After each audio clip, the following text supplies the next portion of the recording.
अनिरुद्धाय धीमहि शिव प्रचोदयात् क्षिपेते संयोज्य दविक्षीरे गोदयेत् ओम ह्रीं सद्योदाननामदेवाभ्यां स्वाहा गोमयं गोदये क्षिपेते ओम ह्रीं हों वामदेव गोदाभ्यां स्वाहा गोदयं कृते क्षिपेते ओम हित्वा त्र्यम्बकं यजामहे सुगन्धिं पुष्टिवर्धनम्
ओम तन्महेशाय विद्महे वाक्निरुद्धाय धीमहि शिव प्रचोदयात् कर्पूरज्योतिः गोमयं मनोगणासंख्ये गोचरं सर्वसिद्धिदे एवं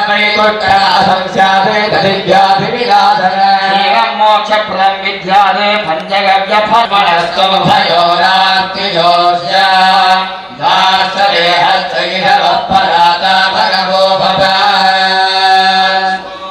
स्मरे परिजाने हस्वान् स्वामेशो अनमेव भवानः यद्देवहे परिजन्नो जुषस्य सन्नयेदिद्धिपदे चतुष्पदे वास्तोष्पदे षड्मया सकुं सदा ते दक्षीमहिरन्वयानानुमन्या आवहक्षेम उदयो ये वरण्यो योजं पादस्वस्तिषत्सदानः वास्तोष्पदे प्रतरणालये दिगोभिरस्वेभिरन्तो अदनादस्ते रक्ष्येष्यामिदेव पुत्रान् प्रतिरोधस्व अमीवः वास्तोष्पदे विश्वारूपाण्याविषन् सखासुषे ஆச்சாரியமாக இருந்து நிகழ்த்தக்கூடிய ஆச்சாரிய பெருமகனார் அவர்களுக்கு தேக சுத்தியும் மந்திர சுத்தியும் கிடைத்து மந்திர சாநித்தியத்தோடு இந்த விநாயகர் பெருமானை வழிபாடு செய்வதற்காக பூஜ்ய பூஜக பாவனா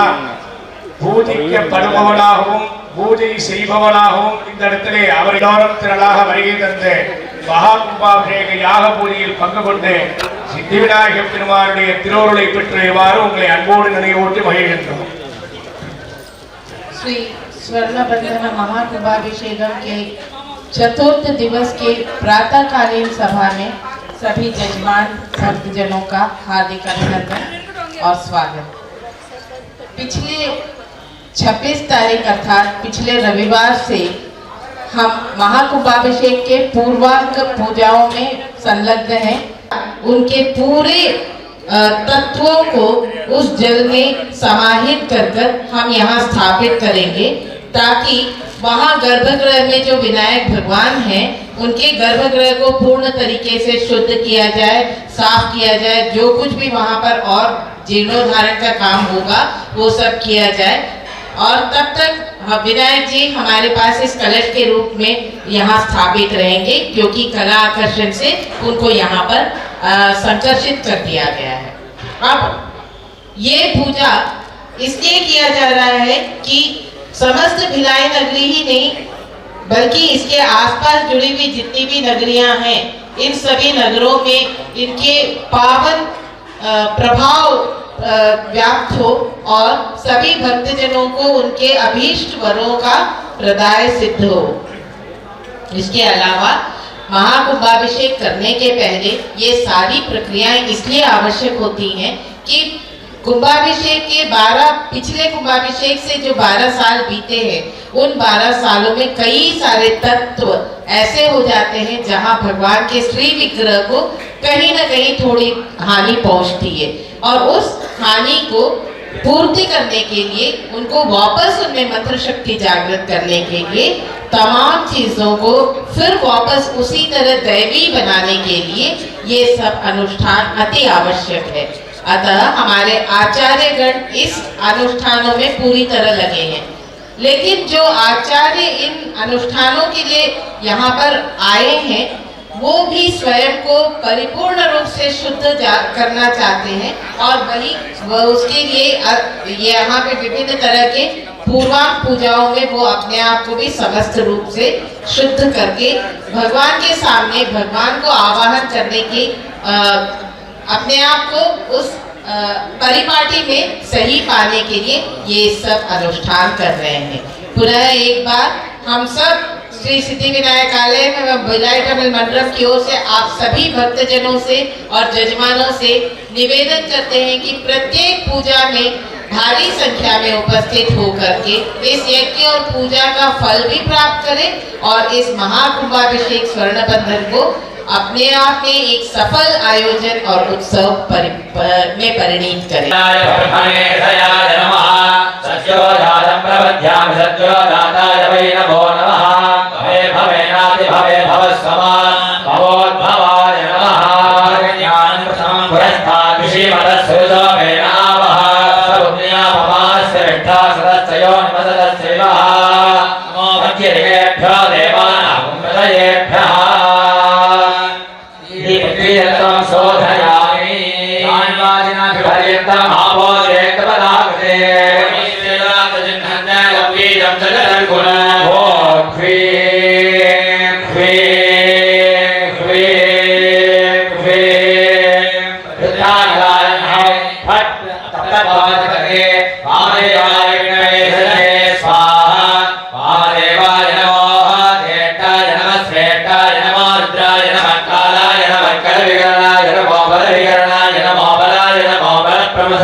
सर्वाचयातु धान्यः आयुधत्वं शोधयामि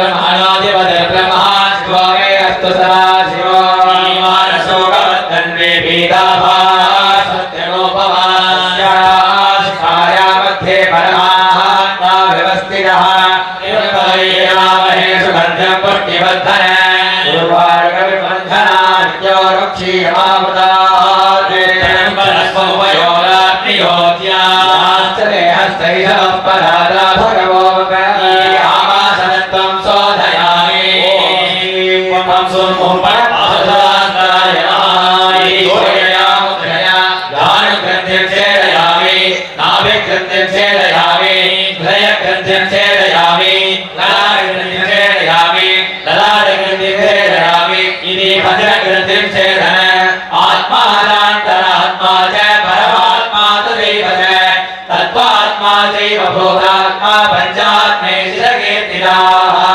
दक्षिण वाममध्यान्तर्गत प्राणवायो जीवात्मान संहारमुद्रया पौरगेण निहीत्वा कुम्भकेन अग्निवीर्येण मूलाधाराग्निमुद्धाप्य तेन दत्त स्वदेह दत्तरत्तुसन्निभं विभाव्य श्वेताब्दसन्निभम् अमृतपूर्ण योगपीठ प्रणवेनाथोमुखीकृत्य अमृतबीजेन अमृताप्लावनं विधाय पुनरुद्भवमुद्रया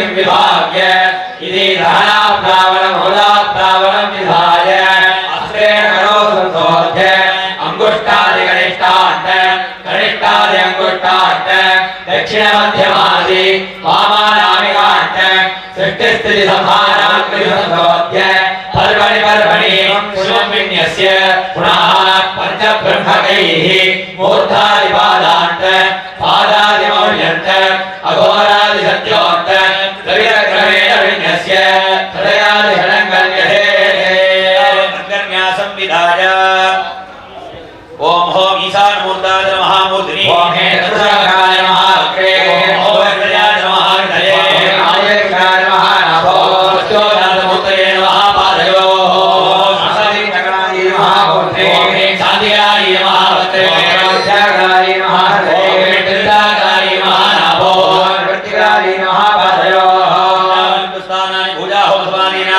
दानाधर्मस्य शामने भावने उपाधि अन्यधर्ममे शिवं सर्वोपचारैः मनसा संकल्प्य आयुर्वेदस्ते अज्ञानानि तत्र धोर्या विदसमप्रभा भवत्यासो सौषणे अवधान आस्थाण्डवरे गवत्येन तेन पुल्कविद्धन समागेन सर्वकर्माकहो भवेत् ज्ञानारणं विल्यस्य सम्पूज्य तेन बिन्दुप्रसादहास्येन होमं च कृत्वा पूजकदेवाय समर्प्य समाद्यं दिनं यावते समाधितो भवेत् तदा ज्ञानज्योतिर्भयं लिङ्गं सरदिन्दो दर्शनं तत्र महत्तानन्द योजयेत् तन्मयो योगी चित्तं सौम्यं नयेक्षणैः द्योतये भयमानिष्कनिदाक्षेमं मणिमायुनालया ईश्वरध्यात्मा विपूजयामि प्राप्य स्थानशुद्धिमाधरेत् तेन दारिद्र्यं दत्त्वा ज्ञानसार्य नक्षाकारेण चित्रनिर्भये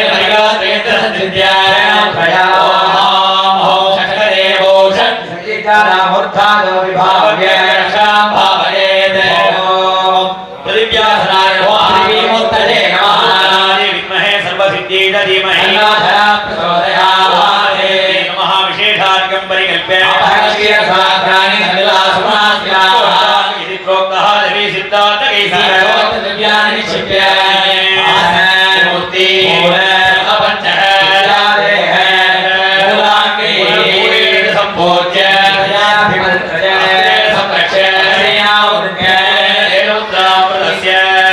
स्वात्मानमस्त्रमन्त्रेण प्रोक्य भूषणं तमूलेन प्ररोदते प्रमुञ्जतन् वनस्पभूयोराग्नियोत्याम्याचले हस्तैषवपरादा भगवो वपरादाय नमः शासने वोहां विवादनाय नमः समूर्तो माच्छोत्तरे नमः नारायणारे तिलकं कृत्वा ससुष्मं कृत्वा आदौ जामिधाय वृद्धं मौनवास्ताय हस्तदीर्घबलक्रमेण भोक्का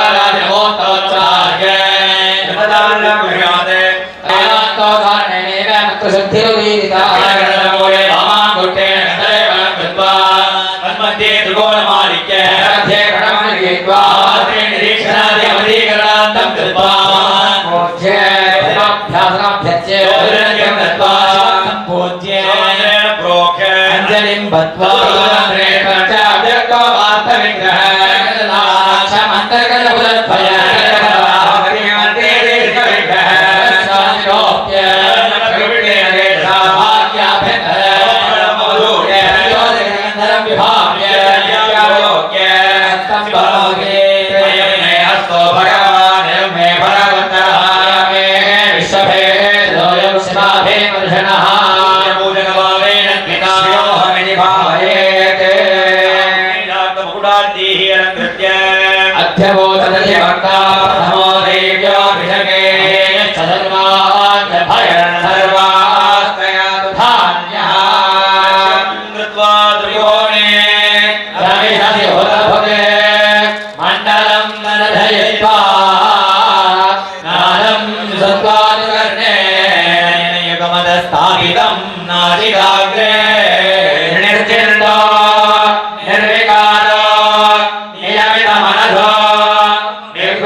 दक्षिणे घंटाचापं कपालं चेवरं मध्यं च वामगे इत्थं पाशवदं ध्यायेते विघ्नसङ्खानमद्धिनः ओम पाशुपदास्त्राय नमः प्रणं जगन्मनस्तोभयोगात्मयोज्या राष्ट्रदेहतेन परादा भगवोऽभवत् श्रीं पं सुं भट् पाशुपदास्त्राय नमः ई मंत्रे नावाक्य आवाहनस्थापन संविधान संयोजन दिक्पन्तनवकुण्डलदान प्रिय देवग्राम प्रदर्श नमस्वथा स्वाहान्तेन पाद्यादिवनार्घ्यानि दत्त्वा महाध्वजाय विधाय मातृदेह्यभ्यर्च्य पुरीः सम्पूज्य ओम श्री पं सुं भट् पाशुपदास्त्राय नमः इति सम्पूज्य पूर्वे भस्मोदके ओम अगुलीश्वरासनाय नमः ईश्वरमूर्तये नमः ओम प्रत्योदादिपतये ओम ब्रह्मास्त्राय नमः ओम ब्रह्मन्मूर्तये नमः ब्रह्मविज्ञानं प्रथमं पुरस्तात् विषयमदस्सुरो एनावः सर्वज्ञ उपमास्य विश्वासदश्चयो नमदश्चविवः घोर घोर मनोरूप जगदेव ज्ञानाय नमः विराज्याय नमः आशुज्याय नमः आत्माय नमः ईशानासनाय नमः ओम ईशानमूर्तये नमः ओम ईशानाय नमः ओम तत्पुरुषासनाय नमः तत्पुरुषमूर्तये नमः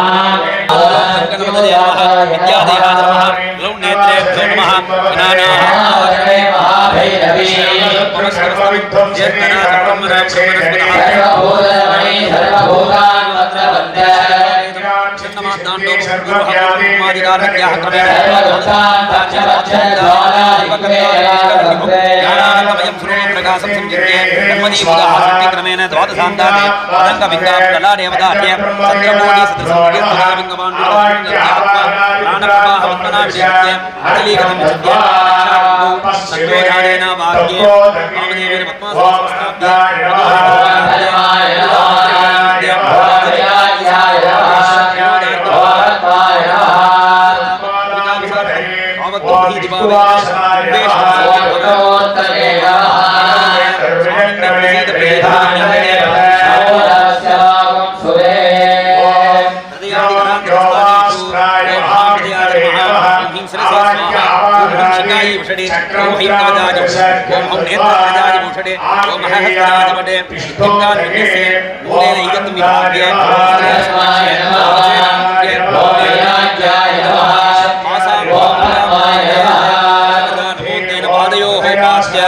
ओम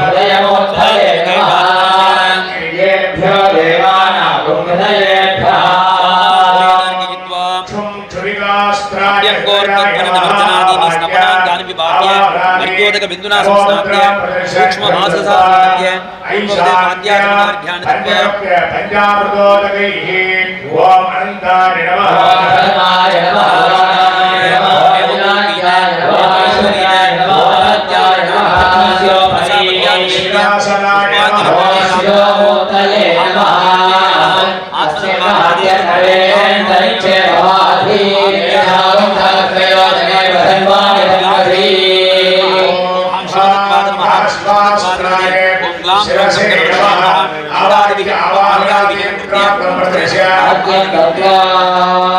पुनर्मूलेन ओम रजनी बुधगैः ओम अनन्ताय नमः धर्माय नमः ज्ञानाय नमः वाक्याय नमः ऐश्वर्याय नमः धर्माय नमः शिवमूर्तये ओम सिंहासनाय नमः ओम शिवामूर्तग्रापयामि सदावेदो भद्रन्नवरभिस्मराक्षो यज्ञमज्ञमावह जीवनन्तदिशो दिशेन्दविभगामि पूर्वमस्सुमः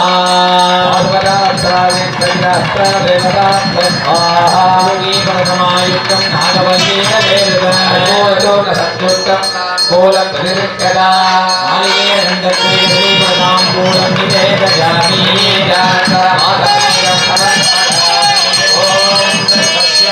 धर्मचरित्रे धर्ममेव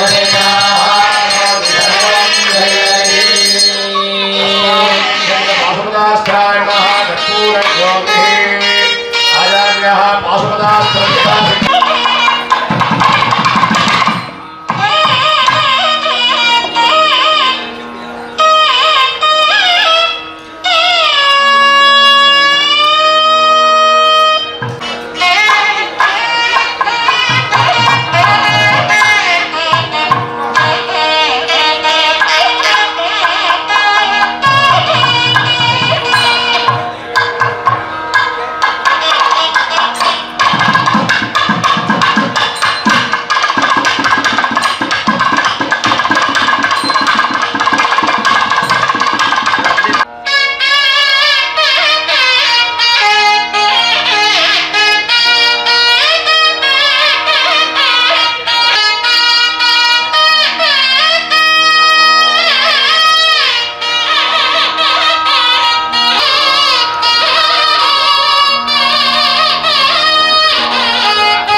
சார் அந்த பேர் என்ன வினோத் அதுதான் சார் கூப்பிட்டு அந்த மாதிரி உங்களை கூப்பிட்டு பேசணும் சொல்லி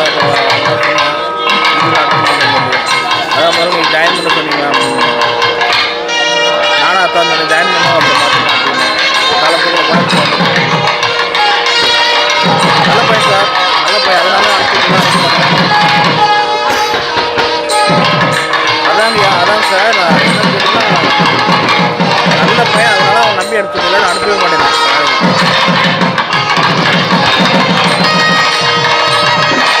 சார்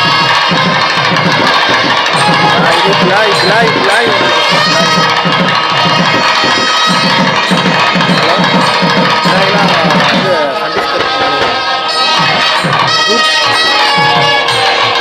லைவ் சார் டெய்லி சொல்லிட்டு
ओम श्री पंचमोपट पार्वदास्ताय स्वाहा ओम श्री पंचमोपट पार्वदास्ताय स्वाहा ओम श्री पंचमोपट पार्वदास्ताय स्वाहा ओम श्री पंचमोपट पार्वदास्ताय स्वाहा ओम श्री पंचमोपट पार्वदास्ताय स्वाहा ओम श्री पंचमोपट पार्वदास्ताय स्वाहा ओम श्री पंचमोपट पार्वदास्ताय स्वाहा ओम श्री पंचमोपट पार्वदास्ताय स्वाहा ओम श्री पंचमोपट पार्वदास्ताय स्वाहा ओम श्री पंचमोपट पार्वदास्ताय स्वाहा ओम श्री पंचमोपट पार्वदास्ताय स्वाहा ओम पार्वदास्ताय स्वाहा ओम श्री पंचमोपट पार्वदास्ताय स्वाहा ओम श्री पंचमोपट पार्वदास्ताय स्वाहा ओम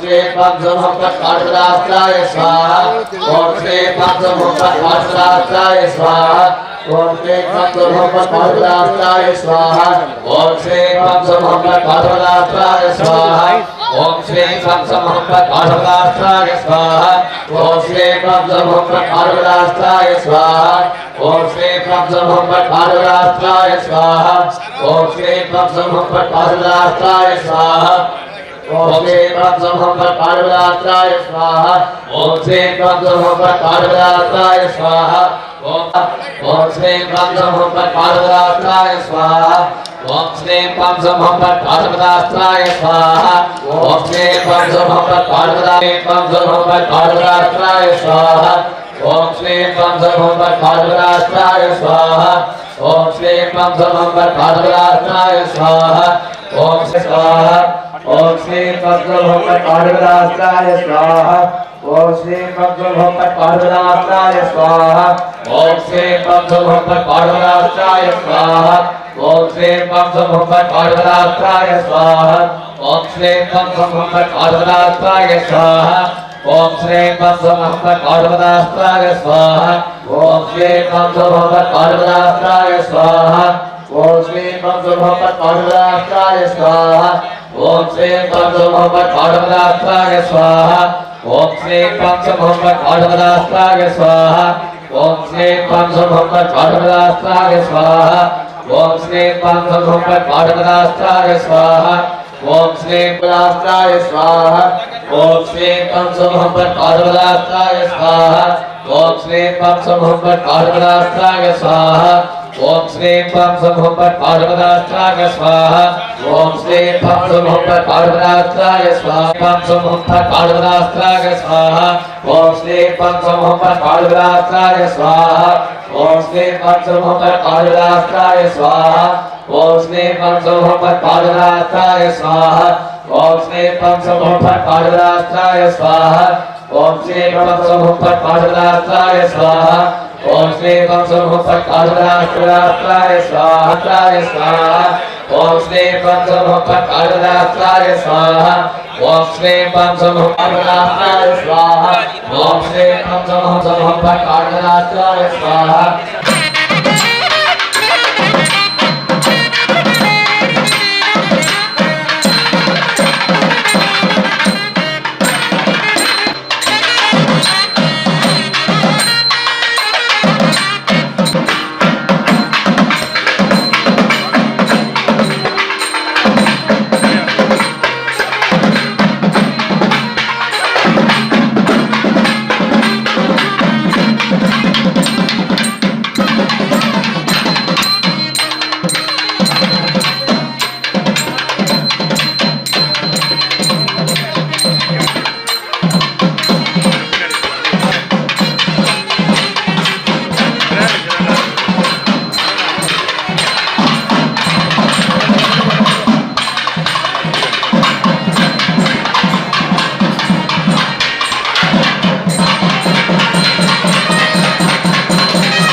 समस्त दुर्गक्षयद्वार परमेश्वर प्रीत्यर्थ अस्य देवदेवस्य महादेवस्य अखिलाण्डकोटि ब्रह्माण्ड नायकस्य सकल भुवन सृष्टि स्थिति संहार तिरोभव अनुग्रह पंचकृत्य कारणस्य भगवतः परमेश्वरस्य उमामहेश्वरस्य लक्ष्मीनारायणस्य सरस्वती ब्रह्मणः इष्टदेवता कुलदेवता अनुग्रह प्रसादेन अस्यां विलायनगर्यां मध्ये विराजमानस्य दुष्टनिग्रह शिष्ट परिवारणार्थम् आविर्भूतस्य भक्तानाम् अभयप्रदस्य विघ्न निवारकस्य अभीप्सित प्रदायकस्य श्री सिद्धिविनायकस्य अनुग्रह प्रसादेन अनुग्रहेण च जन्म नक्षत्रे जन्म राशि प्रसादे नाम नक्षत्रे नाम राशि प्रसादे रेक्कान प्रसादे घोरा प्रसादे अंगग्रह प्रसादे भावग्रह प्रसादे नीचग्रह प्रसादे शत्रुग्रह प्रसादे ये ग्रहाः शुभ स्थानेषु स्थिताः तेषां ग्रहाणाम् अत्यन्त अतिशयित शुभफल प्रदातृत्व सिद्ध्यर्थं ये ग्रहाः शुभ इतर स्थानेषु स्थिताः स्थैः क्रियमाण करिष्यमाण सूचित भावित आगामी वर्तमान दुष्ट अरिष्ट परिहारद्वारा सततं शुभ एकादश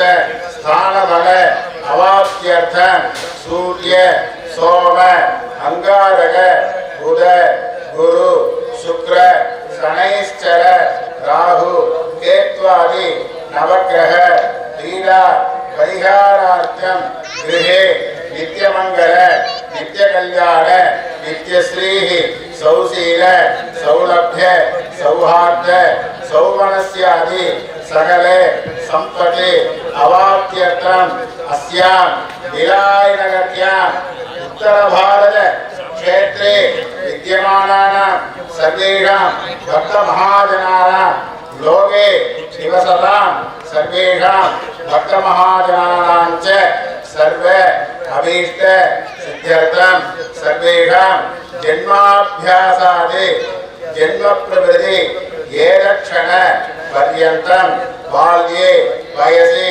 कौमारे यौवने वार्धके च मनोवाक्काय कर्मेन्द्रिय ज्ञानेन्द्रिय व्यापारैः संभावितानां रहस्यकृतानां प्रकाशकृतानां ज्ञान अज्ञानकृतानां सर्वेषां पापानां सद्यः अपनोदनद्वारा बालाम्बिका समेत अमृतमृत्युञ्जय प्रसाद सिद्धिद्वारा दीर्घायुष्य दीर्घसौमङ्गल्य अवाप्त्यर्थं सुदर्शन महाविष्णोः पद्मावती प्रसन्न वेंकटेश्वर अनुग्रह प्रसादेन लक्ष्मी सिद्ध्यर्थं सकल शत्रुबाधा निवारणार्थं शत्रुकृत मंत्र यंत्र तंत्र आविचार विष चूर्ण प्रयोग मोहन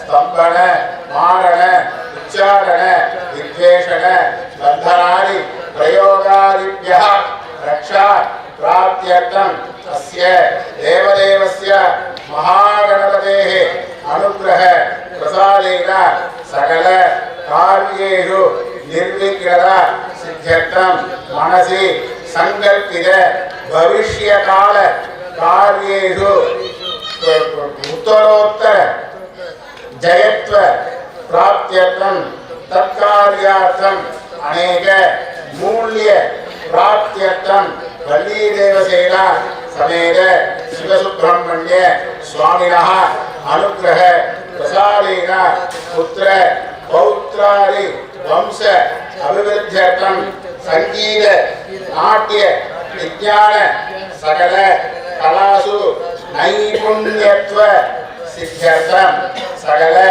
जन वशीकरण सिद्ध्यर्थं वंश अभिवृद्ध्यर्थं दुर्गाम्बिकायाः प्रसादेन अस्माकं सर्वेषां भक्तमहाजनानां सर्व अभीष्ट सिद्ध्यर्थं दुर्गादेवी अनुग्रह प्रसादेन हितदृष्टि अहितदृष्टि क्रूरदृष्टि कुटुम्बदृष्टि परदृष्टि सर्पदृष्टि आदि सकल दृष्टिबाधा निवारणार्थं लक्ष्मीनारायण प्रसाद सिद्ध्यर्थं सांबपरमेश्वर प्रसादेन अपमृत्यु दोष परिहार द्वारा दीर्घायुष्य सिद्ध्यर्थं राज चोर सर्प सिंह व्याघ्र जलवाल विषभूत शत्रुकृत्य उपद्रवेभ्यः रक्षा प्राप्त्यर्थं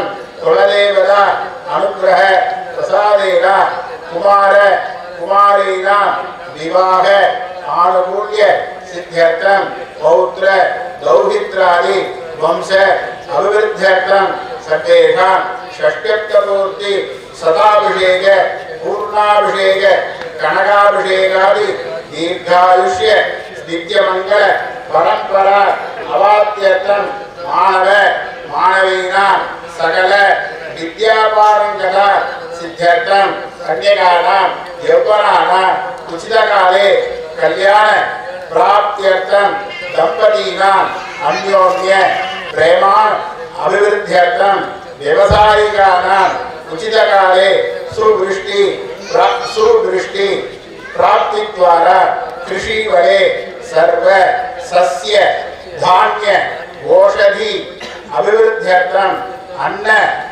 समृद्धि सिद्ध्यर्थं अस्याः परदेवतायाः सरस्वत्याः कटाक्ष परिपूर्णता सिद्ध्यर्थं उद्योगस्थानाम् उद्योगे औन्नत पदवी प्राप्त्यर्थं स्व उद्योगस्थानां व्यापारस्थले उत्तरोत्तरम् अभिवृद्ध्यर्थं तद्वारा लक्ष्मी कटाक्ष सिद्ध्यर्थं धन कनक वस्तु वाहन लक्ष्मी कटाक्ष यशो विजय लाभ अर्थ सिद्ध्यर्थं अस्य परमेश्वरस्य अस्मिन् क्षेत्रे विराजमानस्य सीताराम आंजनेय सुब्रह्मण्य दुर्गा नवग्रहादि सकल परिवार परिवृतस्य श्री सिद्धिविनायकस्य आलये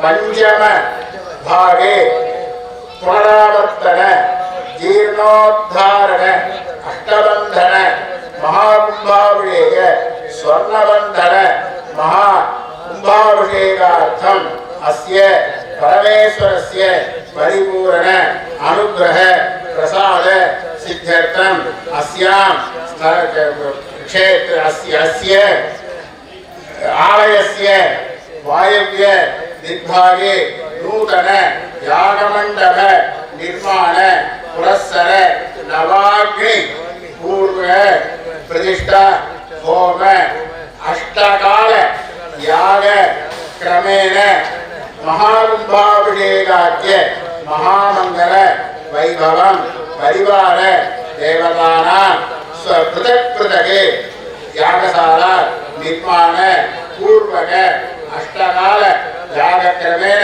याग समृद्धि पूर्वक आगमिष्य भानुवासरे उत्तर प्रोट्टवदा नक्षत्रे शुभदिने प्रातः काले महागणपति आलय महाकुंभाभिषेक कर्मकर्तम योग्यता सिद्ध्यर्थम तत्कार्ये सकल विघ्न प्रशमनार्थम जन धन आकर्षण सिद्ध्यर्थम अनुष्ठीयमान पूर्वांग पूजासु अस्मिन् प्रातः काल पूजायां परिवार कलाकर्षण पूर्वक आचार्य दशविध क्रियां आचार्य दशविध मंगल स्नानं महागणपतेः प्रसन्नाभिषेक उद्दिश्य श्रीरुद्र महामंत्र पारायण पूर्वक महागणपतेः महाभिषेक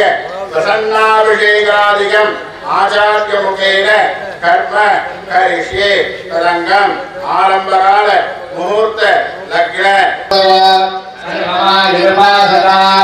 अहे पुत्री अमन्त्रं मे गोपाल प्रभृक्षे विदाभिदो प्रचस्सामानि अदो गुंसी आश्री नवदासदात् यो वेदाहं ब्रह्मणो वेदान् अमरेणाभितां पुरी तस्मै ब्रह्माय आयुष्येर्तं प्रदातुः हिरण्यगर्भ गर्भस्थं देवबीजं विभावसोः अनंत पुण्य फलनं अधशान्तिं प्रयच्छ मे अद्य प्रातःकाल पूजा आरंभकाल मुहूर्त लग्न अपेक्षया तिथि वार नक्षत्र योग करणैः यो दोषः समजनि तद्दोष परिहारार्थम् इदं हिरण्यं सदक्षिणागं सदाम्बूलं नवग्रह स्वरूपेभ्यः ब्राह्मणेभ्यः तेभ्यः सम्प्रदते यो वेदादुस्वर प्रोक्तो वेदान्तेन प्रतिष्ठितः तस्य प्रगतिरस्य परस्वमहेश्वरः हर हर नमः पार्वती पतये नारुடைய சிவனே போற்றி போற்றி ஸ்ரீ மகாகணபதி மூர்த்திக்கு जय सिद्धि विनायक भगवान की எல்லாம் வல்ல உமையருவாகருடைய பெருங்கருணை திருவருளும் குருவருளும் துணை நிற்க விலாய் ஸ்ரீ சித்தி விநாயகர் தமிழ் மன்றம் ஸ்ரீ சித்தி விநாயகர் சுவாமியினுடைய ஆலய ஸ்வர்ணவந்தன மகா கும்பாபிஷேக மகோத்சவமானது கடந்த ஞாயிற்றுக்கிழமை சுபதினத்திலே துவங்கி அற்புதமாக நிகழ்ந்து வருகின்றது. கும்பாபிஷேகம் 12 வருடத்துக்கு ஒரு ட்ரிப் பண்ணணும்னு ஒரு மரபு. இது 12 வருடத்துக்கு ஒரு ட்ரிப் அவசியம் பண்ணணுமா சுவாமி கேட்கிறாரா அப்படின்னா வருடத்துக்கு ஒரு ட்ரிப் ஹெல்த் செக்அப் பண்ணிக்கணும். ஹெல்த் செக்அப் பண்ணிட்டாதான் அதுல ஏதாவது பிரச்சனை இருக்கா, வண்டி ஓடுமா, ஏதாவது இது பண்ணணுமாங்கிறது நமக்கு அப்பதான் தெரியும். அதனால நிறைய வச்சிருக்காரு. வருடத்துக்கு ஒரு ட்ரிப் இந்த உடம்புக்கு செக் பண்ணணும். டாக்டர்கிட்ட காமிக்கணும், மருந்து சாப்பிடணும், மாத்திரை சாப்பிடணும், 3 வேளையும் சாப்பிடணும். இதெல்லாம் யாரும் கேள்வி கேட்க மாட்டேங்க. இதெல்லாம் அவசியமா அப்படின்னு சுவாமிக்கு பண்ணணும்னாலே இது அவசியமா அப்படின்னு கேட்குறேன். செய்யணும். நாம இன்னைக்கு நல்லா சௌக்கியமா வாழ்ந்துட்டு இருக்கோம்னா அது யாரு கொடுக்குறாங்க வாழ்க்கையை? பகவான் தான் தர. ஆமா, இவ்வளோ பாருங்க. எனக்கு இந்த ஆதர்ச தம்பதிகள் மீனாட்சி மாமா சாரதா மாமி ஆதர்ச தம்பதிகள் நமக்கெல்லாம் ஒரு என்ன சொல்றதுன்னா ஒரு ஃபாலோ, இதை பார்த்து நம்ம ஃபாலோ பண்ணணும். ஆதி காலத்திலேருந்து பிரபஞ்ச மாதா பிதரோ பிராஞ்சோ ஜாயா பிரதிஷ்டுமாகன்ற ஒரு ஸ்லோகம். ஏன்னா பிராஞ்சனா பழமையான அர்த்தம். பிராஞ்சோ ஜாயாபதினா தம்பதி. உலகத்தினுடைய பழமையான தம்பதிகளுக்கு நமஸ்காரம் பண்றேன்னு அலங்கார சாஸ்திரம் எழுதுற போது சொல்றாரு. அப்ப உலகத்தினுடைய பழமையான தம்பதிகள் யாருன்னா பார்வதி பரமேஸ்வரர், லட்சுமி நாராயணர். இங்க சத்தீஸ்கர் மாநிலத்தில் மீனாட்சி மாமா சாரதா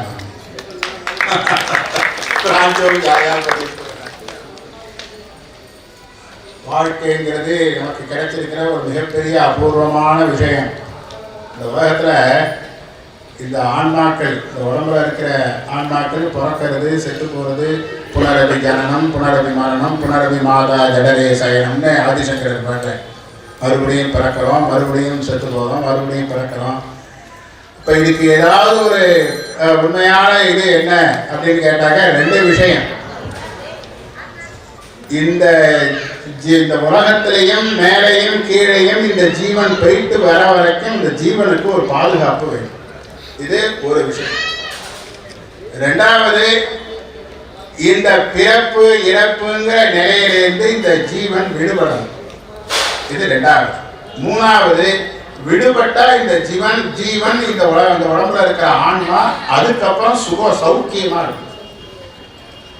அந்த ஒரு பேரானந்த நிலையில அந்த ஜீவன், அதுக்குதான் முக்தி மோட்சம் அப்படின்னு பேர். இப்ப என்னன்னா எல்லாரும் தப்பா புரிஞ்சுக்கிறான். மோட்சம்னாலே செத்து விடுவோம் போல இருக்கு, சுவாமி கிட்ட போய் வேண்டக்கூடாது அப்படிங்கிற. இப்போ இங்கே ஹிந்தி தெரிஞ்சவாலாம் நிறையா இருக்கிறதுனால அவங்களுக்குலாம் நல்லா புரியும். ஜன முக்தி மோட்சாவா இப்போ ஒரு கட்சி பேர் வச்சுருந்தேன். முக்தி மோட்சா. முக்தினா என்ன? ஒரு இடத்துலேருந்து விடுபடுறதுன்னா இதெல்லாம் சிப்பியிலேருந்து விடுபட்டு வெளியில் பிரகாசமாக இருக்குங்கிறதுனால அதுக்கு முக்தின்னு பேர். புரியுதா? அது மழை ஜலம் அந்த கடலில் இருக்கிற அந்த சிப்பியில் தானாக ஒரு டிராப்பே உள்ள விழுறது. அது உள்ள அது வளர்றது. ஏன்னா அதுலேருந்து வெளியில் எடுத்து அதை சுத்தம் பண்ணால் அது என்ன ஆகுது? முத்து அப்படிங்கிறது. அதுதான் முக்திங்கிறது. நாம் மேலேருந்து கீழே இந்த பூமியில் பிறந்திருக்கோம். அது சிப்பியில் முத்து வளர்ற மாதிரி அம்மா கர்ப்பத்தில் நாம் வளர்ந்தோம். வெளியில் வந்திருக்கோம். இன்னும் நம்ம முத்தா வைரமா மாணிக்கமானு தெரியாமல் நம்ம வாழ்ந்துருக்கோம். நாம் யாரு? என்ன, நம்ம மனசு வேற உயிர் வேறையா? நாம் எப்படி ஒரு காரியம் செய்கிறோம்? திடீர்னு பார்த்தா நல்லது செய்கிறோம், திடீர்னு பார்த்தா கெட்டது செய்கிறோம். ஒரு வெள்ளேரி கொள்ளை ஒன்று இருந்தது. வெள்ளேரி பழ கொள்ளை உருவாருக்கம்னு சொல்லுவார். இந்த வெள்ளேரி கொள்ளையில் ஒரு ராஜா போய் அந்த பழங்கள்லாம் சாப்பிட்டு இருந்தான். பசிக்கிறது மத்தியான நேரம். அப்போ என்னாச்சுனாக்கா அங்கே ஒரு மேடு, அந்த மேட்டில் அந்த கொடையை பாதுகாத்துல ஒரு பிராமணன் அங்கே இருந்துட்டு இருந்தான். அந்த மண்ணு மேட்டு மேலே உட்கார்ந்துருந்த போது எல்லாரும் வாங்கோ, எல்லாரும் வெள்ளரிக்காயை சாப்பிடுங்கோ, எல்லாரும் இங்கே இருக்கிற தண்ணியை சாப்பிடுங்கோ, மரத்தடியில் ஓய்வு எடுத்துக்கோங்கன்னு எல்லாரையும் சொல்கிறான். கொஞ்ச நேரம் கழிச்சு அந்த மேட்டை விட்டு கீழே இறங்கினான். கீழே இறங்கினோடனே யாரை கேட்டு எல்லாரும் உள்ள வந்தீங்க? இங்கே இந்த பழத்தெல்லாம் நீங்களாம் வீணாடிக்கிறீங்க, நான் எவ்வளோ கஷ்டப்பட்டு இதெல்லாம் நான் வளர்த்தேன் அப்படின்னு அவர்கிட்ட சண்டைக்கு போகிறான். இந்த ராஜாவுக்கு பயம் வந்துடுது. வெள்ளாத இந்த மண்ணு முட்டு மேலே இருந்தானா ஒரு மாதிரி பேசுகிறான், கீழே இறங்கினானா ஒரு மாதிரி பேசுகிறானே அப்படின்னு சொல்லிட்டு சரி வா போவோம் அப்படின்ட்டு கிளம்பிட்டான். கிளம்பினதுக்கப்புறம் மந்திரி கூப்பிட்டு கேட்டான், இங்கே ஏதோ விஷயம் இருக்குது. அந்த மேட்டு மேலே மண்ணு மேட்டு மேலே ஏறி உட்கார்ந்துட்டு இருந்தான்னா நல்லா பேசுகிறான், கீழே இறங்கிட்டானாக்கா தப்பு தப்பாக பேசுகிறான், கண்ணாப்பண்ணான்னு பேசுகிறான். அப்போ அதில் ஏதோ ஒரு விஷயம் இருக்குது. முதல்ல அந்த பிராமணன்லேருந்து அந்த கொள்ளையை விலைக்கு வாங்க. எப்படி சிந்தனைகள்லாம் இந்த எவ்வளவோ சிந்திக்கிற விஷயங்கள்லாம் இருந்தால் நம்மலாம் ஏதோ அல்ப விஷயங்கள் அல்ப ஆசைகள் நம்ம வாழ்க்கையை அந்த கொள்ளையை விலைக்கு வாங்கி பிராமணனை அனுப்பிச்சிட்டு அந்த மண்ணு முட்டை தோண்டி பார்த்தா அது ஒரு பெரிய சிம்மாசனம் ஒன்று இருந்தது. தங்கத்தால் ஆன சிம்மாசனம் ஒன்று இருந்தது. அதுதான் விக்ரமாதித்த மகாராஜாவுடைய சிம்மாசனம். அந்த சிம்மாசனம் இருந்த புதஞ்சு கிடந்த அந்த மண்ணு முட்டில் போய் உட்கார்ந்துட்டு பேசினான். அவன் நல்லது பேசுகிறான், தர்ம சிந்தனையாக பேசுகிறான். கீழே இறங்கிட்டான்னு சொன்னாக்க சாதாரண இந்த லௌகிக்க பந்தங்கள், இந்த உலகத்தில் இருக்கிற ஆசாபாசங்கள் கோபதாபங்கள்லாம் அவனுக்கு வந்துடுது. அப்போ அவன் சாதாரண மனுஷனாக நடத்துக்கான். அதை எடுத்து தான் போஜராஜன் அந்த சிம்மாசனத்தை ராஜ்யசபையில் பிரதிஷ்டை பண்ணாங்கிறது விக்ரமாதித்ய சரித்திரத்தில் வர விஷயம்.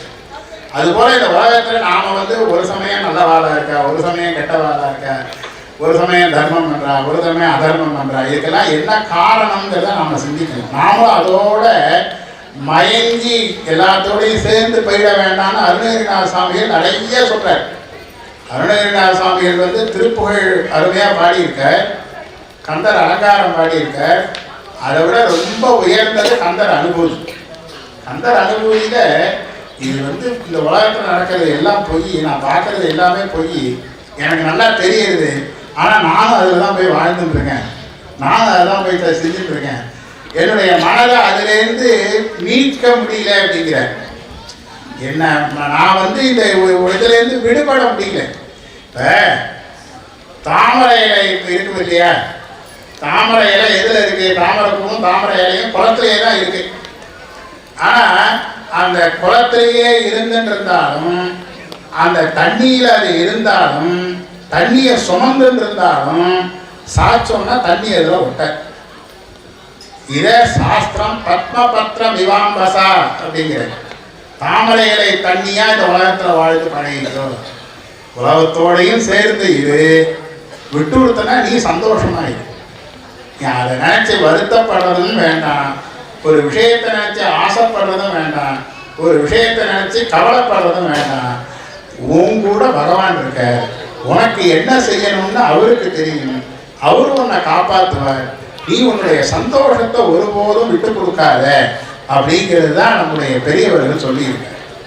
இப்ப இது நமக்கு தெரிஞ்சு இதுலேருந்து இந்த உலக பந்தங்கள்லேருந்து நாம விடுபட்டு சந்தோஷமா வாழணும். யாரையும் சாமியாரா போக சொல்லலை, கல்யாணம் பண்ணிக்க சொல்ற, நிறைய குழந்தைகள் பெற்றுக்க சொல்ற. தசாஸ்யாம் புத்திரானாதேகி 10 குழந்தை பெற்றுக்கோ, 11வது குழந்தையா அவன் ஆத்துக்கார செல்லமா வச்சுக்கோ அப்படிங்கிற, அடிக்காம பார்த்துக்கோங்கிற. 10 குழந்தை பெற்றுக்கணும், 11வது குழந்தைய ஆத்துக்காரரை கடைசி வரைக்கும் சந்தோஷமா அடிக்காம ஜாக்கிரதையா பார்த்துக்கணும்.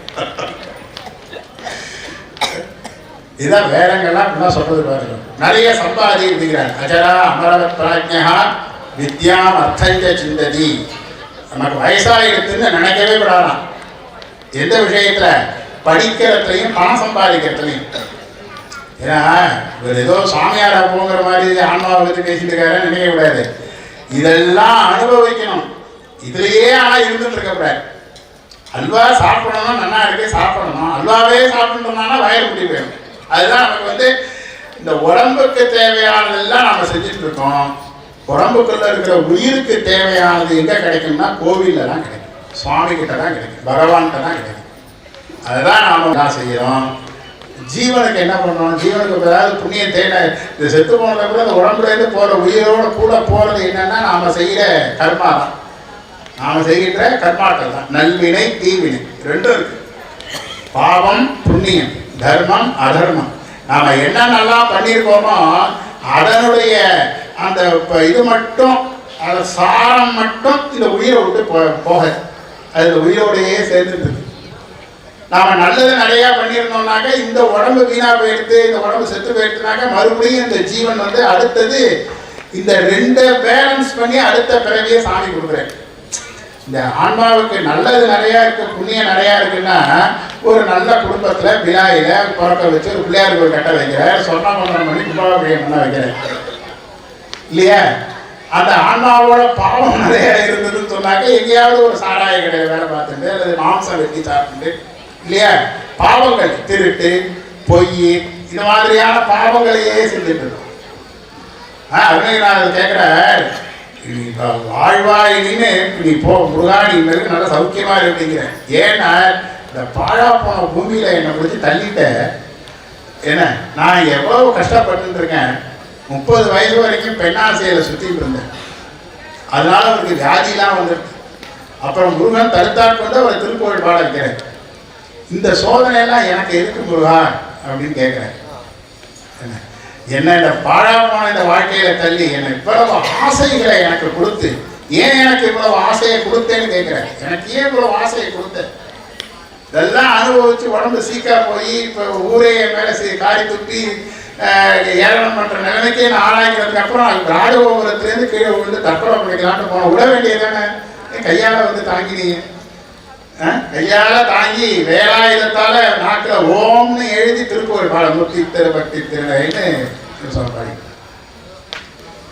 இப்படி எல்லாம் இந்த நாம் எப்பொழுதும் இந்த ஆன்மா ஆனந்தமாக இருக்கணும் அப்படிங்கிறதுக்காகத்தான் வீட்டிலேயே எல்லாராலையும் எல்லாருக்கும் எல்லாத்தையும் சொல்லித்தர முடியாது. அந்த மைண்ட் ரிலாக்ஸ், டென்ஷன்லேருந்து விடுபடுறது, இதுதான் முக்தி. மோட்சம்னாக்க டென்ஷன்லேருந்து மோட்சம் விடுபடுறது, துன்பத்திலேருந்து விடுபடுறது, நித்தியானந்தமாக இருக்கணும்.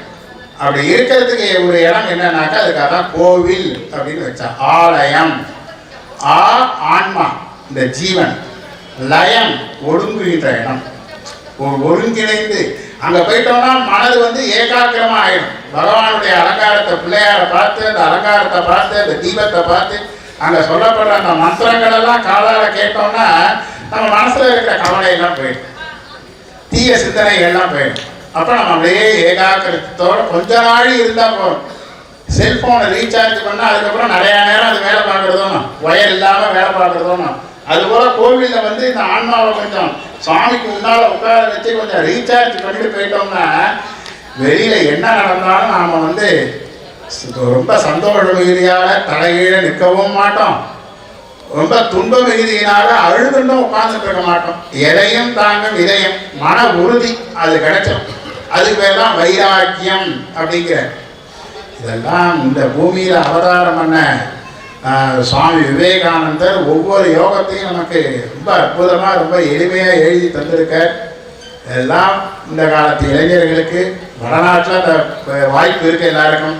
நம்ம தென்னாட்டில் கொஞ்சம் அதெல்லாம் ரொம்ப கம்மியா இருக்கு. இந்த பாட விஷயங்கள்ல ஆன்மீகத்தை கொண்டு வருதுங்கிறது ரொம்ப கஷ்டமா இருக்கு. இருந்தாலும் இந்த மாதிரி இந்த கோவிலை பாதுகாக்கிறதுக்காகத்தான் ஒரு கால நிர்ணயம் கொண்டு வச்சிருக்காரு. அதுக்குன்னு சில சம்ஸ்காரங்கள் வச்சிருக்காரு. எதையாவது கொண்டு போய் அப்படியே வச்சு நிறைய பேர் கேட்பாங்க, சுவாமி இந்த ஒரு சிவன் கோயிலுக்கும் ஒரு பெருமாள் கோயிலையும் போய் சுவாமி கும்பிடுற போது இருக்கிறதான ஒரு பக்தி, ஒரு மன அமைதி புதுசா வருதோன்னா, பலிங்கிலேயே கட்டின கோயில், பலிங்கிலேயே இருக்கிற சுவாமி, இதெல்லாம் போனால் கிடைக்க மாட்டேங்குது அப்படின்னு சொன்னாக்க, இது 1000 வருஷமா நம்ம பெரியவா இவ்வளவு மந்திரங்கள் சொல்லி, இவ்வளவு 9 யாக குண்டங்கள் போட்டு கும்பாபிஷேகம் பண்ணி, சுவாமிக்கு கீழே யந்திர பிரதிஷ்டை பண்ணி, அதை சுவாமியினுடைய சைதன்யத்தை பிரதிஷ்டை பண்ணி, அந்த விக்கிரகத்தில் அந்த தெய்வ சக்தியை அதிகரித்து வச்சிருக்காரு. அது இன்னும் 1000 வருஷத்துக்கே நம்ம கேட்கறதெல்லாம் கொடுக்கக்கூடிய அளவுக்கு வச்சுட்டு இருக்காரு. அப்ப அந்த சுவாமி இருக்கிற கோயிலை பாதுகாக்க வேண்டியது நம்முடைய கடமை. இதை செஞ்சா நமக்கு புண்ணியம், நம்முடைய அடுத்த தலைமுறைக்கு அது நல்லது. அடுத்தது நம்ம பையன், நம்ம பேரன்கள், அவளுக்கு பாதுகாப்புக்கு அந்த ஊர்ல ஒரு கோயில் இருக்கணுமா இல்லையா? அப்ப அந்த கோயிலை நம்ம தானே பாதுகாத்து வச்சுட்டு போகணும். அந்த மாதிரி கோவிலை பாதுகாத்து வைக்கிறதுக்கு ஒரு கான்செப்ட், ஒரு கால அளவை அப்படின்னா ஒரு 12 வருஷத்துக்கு ஒரு அந்த கோயிலை சுத்தம் பண்ணு. 12 வருஷங்கிறது ஒரு பெரிய லாங் டியூரேஷன். அதில் கோயிலை கொஞ்சம் பொம்மைகள்லாம் கீழே விழும், பெயிண்டெல்லாம் உருண்டு போகும், அஷ்டபந்தன மருந்து ஜீரணமாகும். அஷ்டபந்தன மருந்துங்கிறது ரொம்ப முக்கியமான விஷயம். சுவாமிக்கு சாத்திரம் அந்த அஷ்டபந்தன மருந்து அது எந்த திசையில கரைஞ்சி போகிறதோ அந்த திசையில உள்ள மக்களை பாதிக்குங்கிறது ஆகணும். சுவாமிக்கு சுற்றி அஷ்டபந்தன மருந்து சாத்திரமே அதில் எந்த திசையில அது பின்னமாகுதோ, கரைஞ்சி போகிறதோ அந்த திசையில அது பாதிக்கும் அப்படிங்கிற. அப்ப இதெல்லாம் தான் ஜாக்கிரதையா நாம பார்த்து இந்த அஷ்டபந்தன மருந்தை சாத்தி மந்திரங்கள் நிறைய சொல்லணும். நிறைய தேவாரம், திருவாசகம், சங்கீதம், இங்க உள்ள இந்த பாட்டெல்லாம் பாடலாம். ஹோமம் பண்ற பொழுது நம்ம ஆகமத்துல வேதத்துல சொன்ன மந்திரங்களை சொல்லி நிறைய ஹோமம் பண்ண நம்ம அடுத்த தலைமுறை நல்லா இருக்கும். அதுதான் பார்க்கணும். இப்ப நாம நான் பெரியவனா, நீ பெரியவனா, என் மொழி பெருசா, உன் மொழி பெருசா பேசுறதெல்லாம் வார்த்தை ஜாலம் நல்லா இருக்கும். அடுத்த தலைமுறைகள் சந்தோஷமா இருக்கணும்னா இந்த மந்திர சம்ஸ்காரங்களை நிறைய பண்ணி கும்பாபிஷேகத்தை செய்யணும். அதுக்கு இந்த கும்பாபிஷேகத்தில் ஆச்சாரியமாக இருந்து, பிரதான ஆச்சாரியமாக இருந்து இந்த யாகத்தை நடத்த போறவர் நம்ம கோயில் பிரதான சிவாச்சாரியார் குரு பிரசாத் சிவாச்சாரியார். அதாவது பையன் ஒரு பெரிய ஆள் சபையில எல்லாரும் பாராட்டினான்னாக்கா அப்பா அம்மா சந்தோஷப்படுவார். சிஷ்யன் ஒரு பெரிய நல்ல பையனா வந்துருக்க, நல்லா இந்த கோயிலை அபிவிருத்தி பண்ணான்னு எல்லாரும் சொன்னா என்னோட மனசு சந்தோஷம். என் ஆத்துக்காரியோட மனசு சந்தோஷம் இருக்கணும். ஏன்னா நாங்கள் சாப்பாடு போட்டு வளர்த்து நாங்கள் அவனுக்கு பாடம் சொல்லி கொடுத்து அவனை இங்கே குறுக்களாக அமைச்சு இன்னைக்கு இந்த பிலாய் நகரமே அவனை வந்து கொண்டாடுறதுன்னு சொன்னாக்க அது எங்களுக்கு ரொம்ப ஒரு பெருமையாக ரொம்ப சந்தோஷமாக இருக்குது. அவங்க ஐயாவெல்லாம் ரொம்ப ஆனால் அவனுக்கு ரொம்ப ஆசை, நீங்கள் அண்ணா நீங்கள் உட்காந்து ஹோமம் பண்ணி இந்த பிள்ளையாருக்கு கும்பாபிஷேகம் பண்ணணும் அப்படின்னா நான் செய்கிறத விட நீ செஞ்சுனா வந்து சந்தோஷமாக பிள்ளையார் ஏற்றுப்பார். நான் இங்கேயே வந்து இருக்கேன், நீ கவலையே கூடாதுன்னா நான் வேறு எந்த நிகழ்ச்சியும் வச்சுக்காம இங்கேயே வந்து இருந்து அவங்க ஐயாரா அந்த பிள்ளையாருக்கு அந்த யாகங்கள்லாம் நடத்தி அந்த மகா கும்பாபிஷேகத்தில் பிரதான ஆச்சாரியம். ஏன்னா ஆச்சாரிய மனசந்துஷ்டி தேவதா சாநித்திய காரணங்கிற ஆச்சாரிய மனசந்துஷ்டி அவன் சந்தோஷமாக இருக்கணும். சாமியை தொட்டு பூஜை பண்ணுறவன் சந்தோஷமாக இருக்கணும். எவ்வளோதான் அவனை போய் தொந்தரவு பண்ணிகிட்டே இருந்தோம்னாக்க நீங்கள் 5 நிமிஷம் லேட் பண்ணிட்டே இருக்கீங்க, தேங்காய் எப்படி உடச்சி இருக்கீங்க, பாலை இங்கே ஊற்றிருக்கீங்க, இதெல்லாம் போய் குறுக்க போய் டிஸ்டர்ப் பண்ணக்கூடாது. அது நமக்கு அப்பாற்பட்டு நடக்கிற நிகழ்ச்சி. சுவாமிக்கு பூஜை நல்லா நடக்கிறத பக்தி சத்தையாக இருக்காரு அப்படின்னு பார்த்துட்டு இருந்தோம்னா அவன் சந்தோஷமாக சுவாமிகிட்ட பூஜை பண்ணுவான். உங்களை பற்றி நினச்சிப்பான், இன்னைக்கு இவரால் தான் நம்ம அந்த சுவாமிக்கு பாலாபிஷேகம் பண்ணோம், இன்னைக்கு இவர் இன்னைக்கு சந்தோஷமாக என்கிட்ட பேசினார், நன்னா இருக்கணும்னு சொல்லி இரடி அப்படி இதெல்லாம் செஞ்சாங்க. ஆச்சாரிய மனசந்துஷ்டிக்கு தேவதா சாநித்திய காரணம்னு அப்படி அவன் எவ்வளவு சந்தோஷம் இருந்திருந்தா இன்னைக்கு இவர் செக்ரட்டரி சாரையும் இந்த மீனாட்சி மாமா உங்க எல்லாரையும் இந்த ட்ரஸ்டி போர்டில் இருக்கிற அத்தனை பேரையும் வசீகரணம் பண்ணி இவ்வளோ பெரிய ஒரு அசாத்திய சாதகமா பிலாய் நகர்ல இன்னைக்கு எங்க பார்த்தாலும் மின்விளக்கு, எங்க பார்த்தாலும் கட்ட விட்டு இவ்வளோ பெரிய பிரம்மாண்டமான யாகசாலை சொர்ணபந்தனம் பண்ணி பிள்ளையாருக்கு கும்பாபிஷேகம் பண்றோம்னா அது நம்ம குருகுலம் பண்ண புண்ணியம்.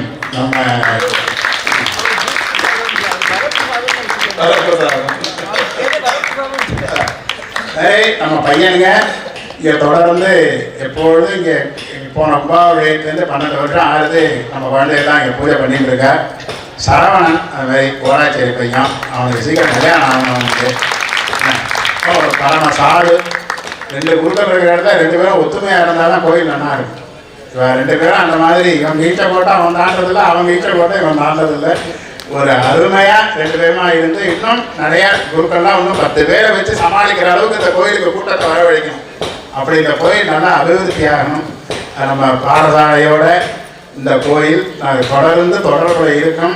நாம் எல்லா நிகழ்ச்சிகளும் நாம் செஞ்சு தருவோம். செக்ரட்டரி சாருடைய அன்பு நமக்கு ரொம்ப ஆத்மார்த்தமான நண்பராக இருந்துட்டுருக்க மாமா மீனாட்சி மாமா மும்பாயிலேருந்து வந்து எல்லாரும் இதே போல் இந்த மகா கும்பாபிஷேகத்தை நடத்துவதற்காக தமிழ்நாட்டிலேருந்து புகழ்பெற்ற ஆலயத்திலேருந்து சிவாச்சாரிய பெருமக்கள், நம்முடைய பாடசாலை வாத்தியார் எல்லாருக்கும் நல்லா தெரியும், செந்தில்நாத குருக்கள், அப்புறம் அடுத்தது நடராஜேந்திர சிவாச்சாரியர், அப்புறம் போன ஏற்கனவே இந்த கோயிலில் பூஜை பண்ணிட்டு இருந்த जिसकी वजह से मंदिर में कभी कभी किसी दोष का भी उत्पन्न होना लाजिमी होता है। अब जहाँ अच्छा होगा वहाँ थोड़ा बहुत बुरा भी होगा।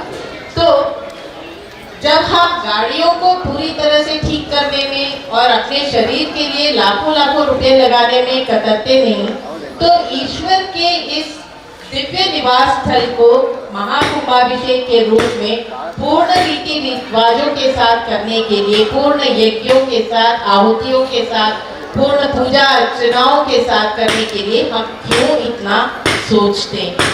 तो आचार्य जी कहते हैं जब भगवान की पारी आती है तो हम लोग सब सोचने पड़ जाते हैं, अरे इतना पैसा खर्चा करना पड़ेगा, ऐसा क्यों?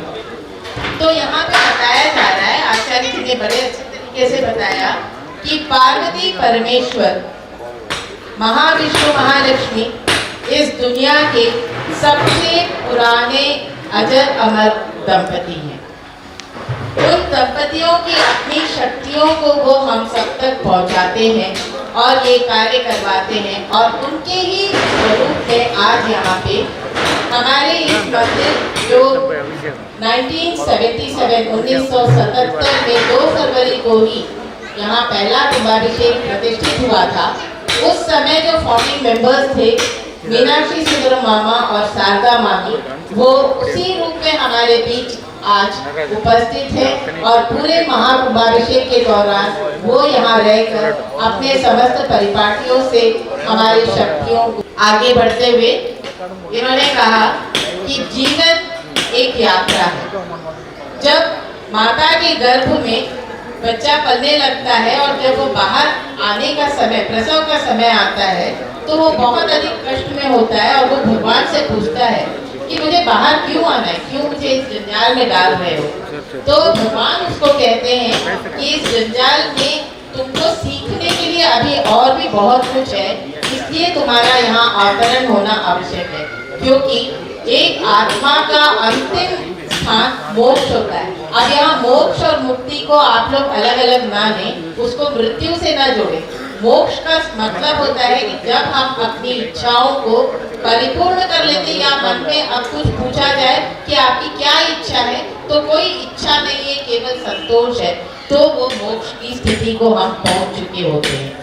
और ऐसा बहुत कठिन होता है, ऐसा कभी कभी किसी व्यक्ति को ही ये अवसर प्राप्त होता है कि वो खुशी और दुख के बीच में बैलेंस बना करके अपने इच्छाओं को दमन करते हुए सांसारिक कार्यकलापों में ठीक उसी प्रकार आगे बढ़ता रहे, जिस तरह की एक तालाब में कमल कीचड़ के बीच में भी खिलकर पूरे समग्र तालाब में और उसके आसपास अपने आभा का प्रदर्शन करता है। तो भगवान कहते हैं ठीक उसी प्रकार प्रत्येक आत्मा को इस शरीर में जगह दे करके वो इस शरीर के द्वारा उस आत्मा को प्राप्त करने वाले तत्व और मोक्ष की तरफ उनको ले जाने के लिए ये अवसर प्रदान कर रहे हैं। अर्थात हम इसको दूसरी तरह से भी समझ सकते हैं कि जब बरसात का मौसम होता है, वर्षा आती है, तो कई सारे वर्षा की बूंदें जो है समुद्र में और नदियों में गिरती हैं, लेकिन कुछ ही मोती उनमें से सीप में प्रवेश कर, कुछ ही बूंदें उनमें से सीप में प्रवेश कर मुक्ता अर्थात मोती का रूप धारण करती हैं। और मोती बनने का जो सफर है, जो वो पानी का बूंद स्वाति नक्षत्र में सीप के अंदर प्रवेश करके लेता है, वो बहुत कठिनतम सफर होता है। ऐसा ही हमारे जीवन के लिए भी ट्रायल पीरियड्स होते हैं, जिनमें कि हमारे खरापन या हम कितना तक अपने आप को अपनी इच्छाओं से दूर रख सकते हैं, ऐसा प्रबंध करने और सीखने के लिए ही यह मानव शरीर का निर्माण किया गया है। इसी को बताने के लिए उन्होंने आगे एक कहानी बताई कि राजा भोजराज एक बार खेत की तरफ गए और बैठकर वो नाश्ता कर रहे थे किसी जगह पे, अपना पोटली खोल के खा रहे थे। इतने में उन्होंने दूर में देखा, थोड़े ही दूर पे एक बड़े था। तो ये अवांछित विचार या कुल मिलाकर कहा जाए तो विचार जो है स्थल के ऊपर निर्धारित है। जिस जगह पर हम बैठ रहे हैं, जिस जगह पर हम रह रहे हैं, उस जगह के कारण विचार हमारे मस्तिष्क को प्रभावित करते हैं। तो जब हम मंदिर में बैठते हैं तो हमारे मन के अंदर अच्छे विचार, ध्यान धर्म के विचार, यही सब आते हैं, क्योंकि मंदिर का वातावरण कई सालों पहले निर्मित, हमारे पूर्वजों ने जो निर्मित किया, उसमें पूजा अर्चनाएं विधिवत यज्ञ वगैरह कर उस जगह को जिस तरह से तृप्त किया कि उसमें केवल सुखद विचार ही आते हैं, लोगों के लिए अच्छे विचार ही आते हैं, विश्व का कल्याण करने वाला विचार ही आता है, और कोई विचार उसमें सहज नहीं प्रवेश कर पाता। तो संतोष, आचार्य ने आगे बढ़कर कहा कि इन सब चीजों को प्राप्त करने के लिए संतोष की आवश्यकता है। संतोष माने क्या होता है कि जब दुख आता है तो हम अति दुखी ना हो, और जब सुख आता है तब अति सुख में आकर हम अपने व्यवहार में परिवर्तन ना लाएं। इन दोनों व्यवहारों के बीच, दोनों परिस्थितियों के बीच एक सामंजस्य स्थापित करने वाला हृदय ही संतोष होता है। हो गया तो ठीक है, नहीं हुआ तो भी ठीक है, ये विचार संतोष को बताता है। तो आगे बढ़ते हुए वो कहते हैं, एक व्यक्ति को अपने आप को कभी भी ये नहीं सोचना चाहिए कि मैं बूढ़ा हो गया हूँ। विशेषकर दो स्थितियों में, एक, जब तक पढ़ने को मिल सके, जब तक विद्या ग्रहण कर सकते हैं, तब तक आप विद्या ग्रहण करने में आगे पीछे मत रहें, क्योंकि विद्या हमको हमेशा यौवन में रखती है। और दूसरा, जीविकोपार्जन के लिए, हम जीविकोपार्जन के लिए, आज मैं कह रही हूँ कि मैं रिटायर हो रही हूँ, लेकिन नहीं, मैं रिटायर नहीं हो रही हूँ, क्योंकि मेरे आगे और भी बहुत से कार्य हैं। उनको करने के लिए हम अपने आप को जब तक यौवन में नहीं जानेंगे तब तक हमारे द्वारा वो कार्य असाध्य होगा। फिर आगे बढ़ते हुए वो कहते हैं, जब हम शरीर को संभालने के लिए अपने इस शरीर को, जो कि मुश्किल से 80-90 साल जीवित रहेगा, उस शरीर को संभालने के लिए तमाम प्रकार के जतन करते हैं। रोज नहाते हैं, अलग अलग कंपनी के साबुन ये वो एडवर्टाइजमेंट में देके हम उसका इस्तेमाल करते हैं। तो किसी मंदिर जो देव का निवास स्थल है, क्या उसके अंदर हमें शुद्धि रखने के लिए हर तरफ कुंभाभिषेक और इस तरह के आयोजन करते नहीं रहना चाहिए? जरूर करते रहना चाहिए, क्योंकि इन आयोजनों के कारण जितना एनर्जी होता है वो वापस पुनरुद्धार होता है। भगवान के निवास स्थल के जीर्णोद्धार करने के बाद उस जीर्णोद्धारण का एक विचित्र समायोग होता है, और विशेष नक्षत्र में इस प्रकार के आयोजनों को कर हम उस मंदिर की सुखद आलंबन में हम अपना सहयोग देते हैं। और ये आलंबन क्या होता है? यही आलंबन है पूजा अर्चनाएं, यज्ञ, विभिन्न तरह के हवन, नैवेद्य आदि से भगवान को। जब हम मंदिरों में आते हैं तो हमारी वासना में इच्छाओं का दमन हो जाता है, और हर तरह से दान और धर्म की बातें मस्तिष्क को खोजकर आ जाती हैं।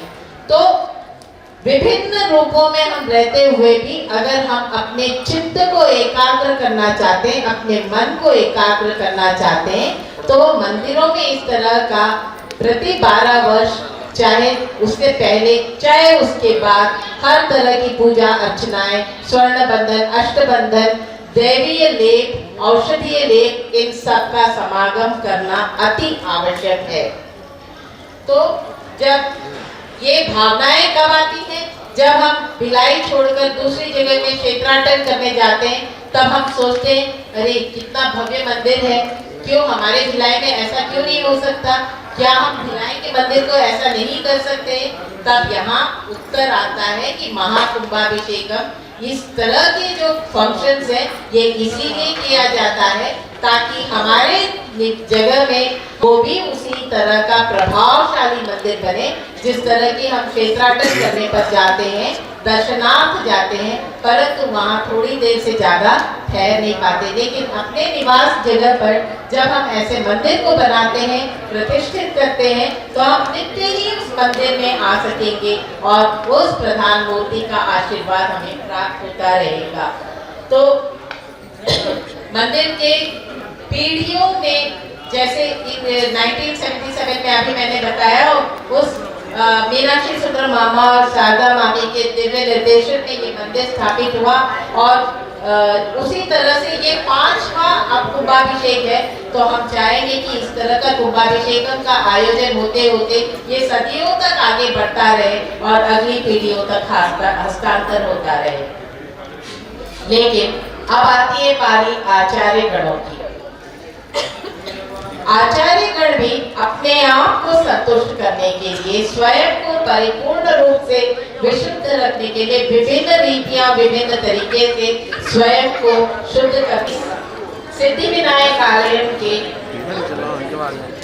प्रधान आचार्य श्री गुरु प्रसाद जी और उनकी पत्नी नित्या, ये मिलकर के इस मंदिर की रीतियों को और आगे तक निरंतर बढ़ाते रहें, ऐसी कामनाओं के साथ बड़े भैया वो उनका शुद्धिकरण और उनका अभिषेक वगैरह करेंगे और पूर्ण रूप से उनको मन से संतुष्ट करेंगे कि वो इस आयोजन को समर्पित होकर अपने हाथ में लेकर आगे बढ़ाने का क्रमबद्ध नियम करेंगे। इसमें साथ में सरवण जी हैं यहाँ पर, जो आचार्य गुरु प्रसाद जी को निरंतर अपनी सहयोग प्रदान करते रहते हैं, नित्य पूजाओं में, अलंकारों में, दिव्य तरीके से देवी देवताओं को सजाने में और सभी चीजों में। इसी के साथ मैं सभी भक्तों से निवेदन करती हूँ कि मन में अच्छी अच्छी कामनाओं के साथ इस मंगल कार्य को पूर्ण करने में अपना सहयोग प्रदान करें। नमः पार्वती।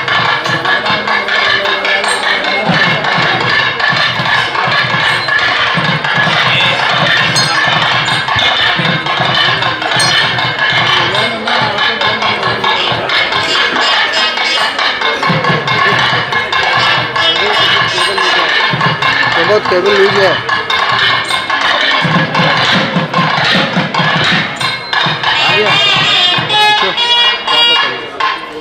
पूछने के लिए भैया आ गया क्या? हाँ ठीक है।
चित्रं वा एतत्कर्म यदस्वमेधः समृद्धि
पार्वती पदे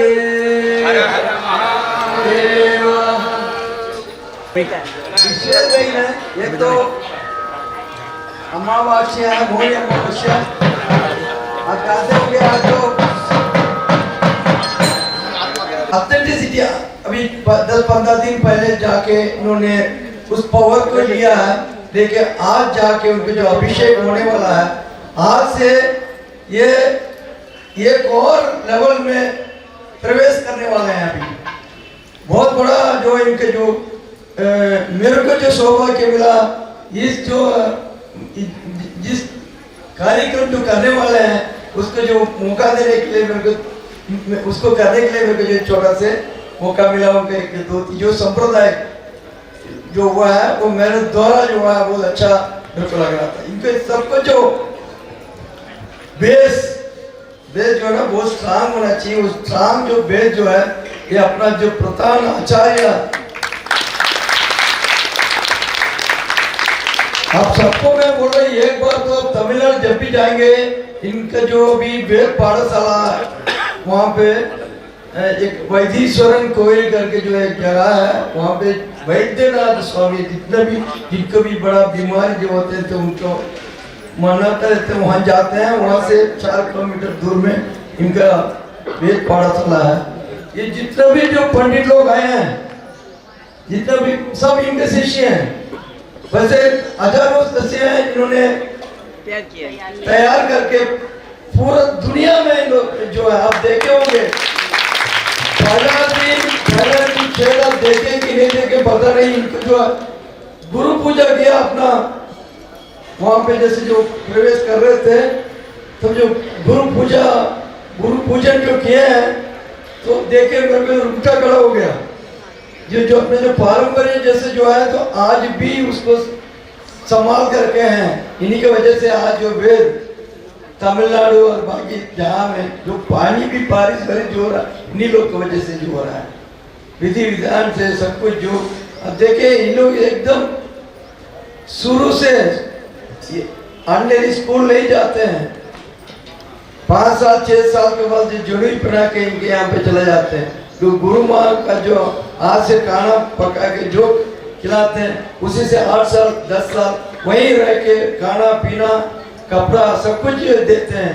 और अभी एक भव्य मंदिर बना रहे हैं वहाँ पे 5.5 एकड़ में वहाँ से और 5 किलोमीटर में वहाँ पे बहुत बड़ा और एक वेद पाठशाला गौशाला सब कुछ जो बना रहे हैं स्वयं बहुत बड़ा प्रोजेक्ट लेके जो काम कर रहे हैं।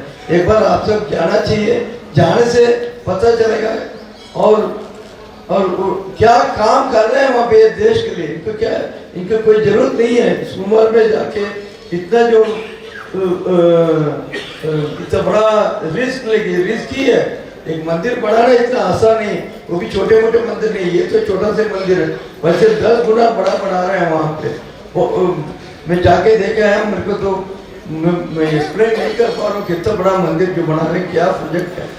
लेकिन उनको बहुत कॉन्फिडेंट है। महासदाशिव मंदिर यहाँ पे वैसे कोई जो शिवलिंग मेरे ख्याल से कहीं है ही नहीं। इतना बड़ा जो माता राम कम से कम 32 फीट का जो 32 फीट 32 फीट 32 फीट का जो पार्वती देवी का वहाँ पे स्थापित किए हैं, उसको भी मंदिर बना रहे हैं। बहुत बड़ा काम कर रहे हैं देश के लिए जो काम कर रहे हैं। अभी बिलाई के बारे में जो बोलना चाहते हैं, पिछले बार भी इन्होंने ये मंदिर में आके कुंभाभिषेक करके करे थे। उनके बाद ये अपना जो गुरुजी गुरु प्रसाद जी को यहाँ पे दिए, उनका शिष्य है। अब ये मंदिर को संभालो करके गुरु प्रसाद आने के बाद मंदिर का रूप कैसे चेंज हुआ आप सब जानते हैं। बोलने के ये इन्होंने कुछ ऐसा कोई स्पेशल कुछ नहीं किया, लेकिन ईमानदारी से विधि विधान से जैसे करना है कैसे पूजा करना भगवान को, उसमें ये मिलीमीटर इधर उधर नहीं है। एक तो जो करना तो करना, तो भगवान ने बाकी सब आप लोग को यहाँ बुला रहे हैं। ये कि पूजा जो है जैसे भव्य रूप में जो कर रहे हैं, तो इसी की वजह से आप लोग यहाँ पे जो बैठे हैं, ये यहाँ बैठने के एक और रीजन भी है। ये जो बैठे हैं दोनों मीनाक्षी सुंदरम साहब चारू माता जी जो जब बैठे हैं, आप सोचिए 70 साल पहले वैसे एक मंदिर भिलाई के लिए दिए हैं।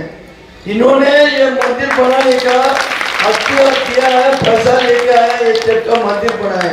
हम लोग देखिए, मैं एक छोटा सा बिजनेस कर रहा हूँ, आज उसमें आगे पीछे होते रहता है, लेकिन जब भी मेरे को जो प्रॉब्लम होता है तो मैं यहीं आ जाते हैं, मेरा प्रॉब्लम दूर हो जाता है। तो कारण क्या, वैसे एक पावरफुल मंदिर है। और ज़्यादा और ज़्यादा पावर देने के लिए आप सबको आज जो जितने आपको घर पे और लगातार ये कल्याण होना चाहिए, इसी के लिए ये सब जो कार्यक्रम करने के लिए तो ये सब यहाँ पे आए हुए हैं। आप जो भी आसपास में जितने भी होंगे तो ये दो तारीख को बहुत बड़ा कार्यक्रम होने वाला है। 12 साल में एक बार जो हो रहा है, अगले 12 साल कैसे होगा और भी अच्छा होगा, हो सकता पता नहीं, अब अपन को अभी विजुअलाइज नहीं कर पा रहे हैं कैसे होगा, लेकिन इस बार जो होने वाला है उसको अपन देख ही रहे हैं और इतना अच्छा से अच्छा अपन कर पाएंगे, कर रहे हैं। और ये कुंभाभिषेकम 9:35 में होने वाला है, मिस मत करिएगा। एक बार अगर ये देंगे, ये जन्म में जितना भी पाप किया आप लोग नहीं किए होंगे तो फिर भी जितना पाप किया सब ये दूर हो जाएगा पक्का, तो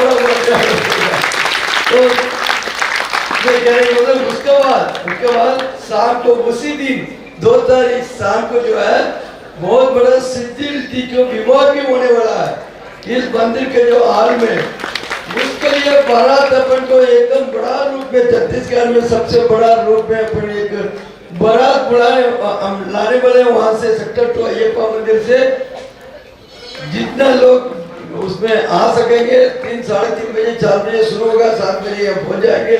अब सब उसके कार्यक्रम के ऑलरेडी अपने जो प्रवीण करके जो है और बाकी लोग ने मिलकर शुरुआत कर दिए हैं। अब इसको कैसे करना, क्या करना करके सब उसमें भी शामिल होंगे। आप सबको बहुत बहुत धन्यवाद। ये जो ऐसे कार्यक्रम में आके आपने जो भाग ले रहे हैं और बाकी 4-5 दिन में लगातार आके आप भाग लेंगे, बहुत बहुत धन्यवाद। वेद जो पढ़ा रहे हैं मेरे ख्याल से हम भी लोग भी ऐसे नहीं सुने इतना स्पष्ट, इतना जो क्योंकि इनके सिस्टम ही दूसरा सिस्टम है, किताब लेके नहीं पढ़ते हैं, वैसे बोल बोल के तो सीखे तो पढ़ रहे हैं। इसको साक्ष्य रूप में ऐसे बैठ के देखे, ये गणेश जी आगे बोले सामने में देखे उसमें दिख ही रहा था, ऐसे देखे देखो तो गणेश रूप में वो तो देख रहे थे। ये मौसम बोल रहे थे, देखो गुरु जी जाके उसको थोड़ा से रूप रेखा उसको दे दिया, उसको देख कैसे दिख रहा करके, तो ये है चमत्कार।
सर्वविद्यानामीश्वर सर्वभूतानां ब्रह्माधिपते ब्रह्मणोऽधिपते ब्रह्मा शिवो मे अस्तु सदा शिवो रुद्राय विद्महे महादेवाय धीमहि तन्नो रुद्रः प्रचोदयात्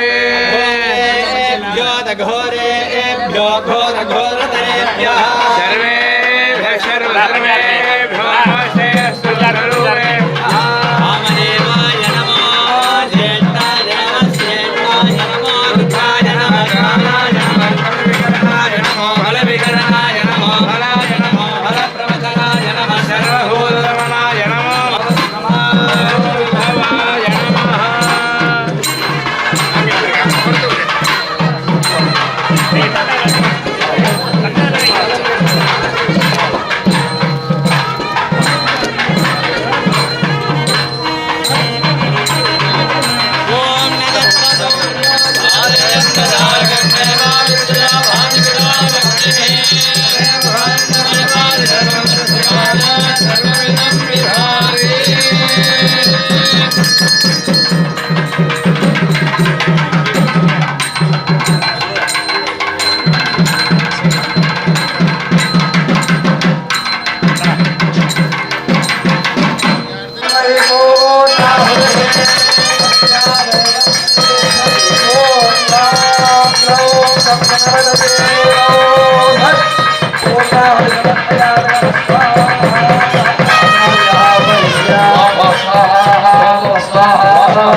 Terima kasih.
समर्पयामि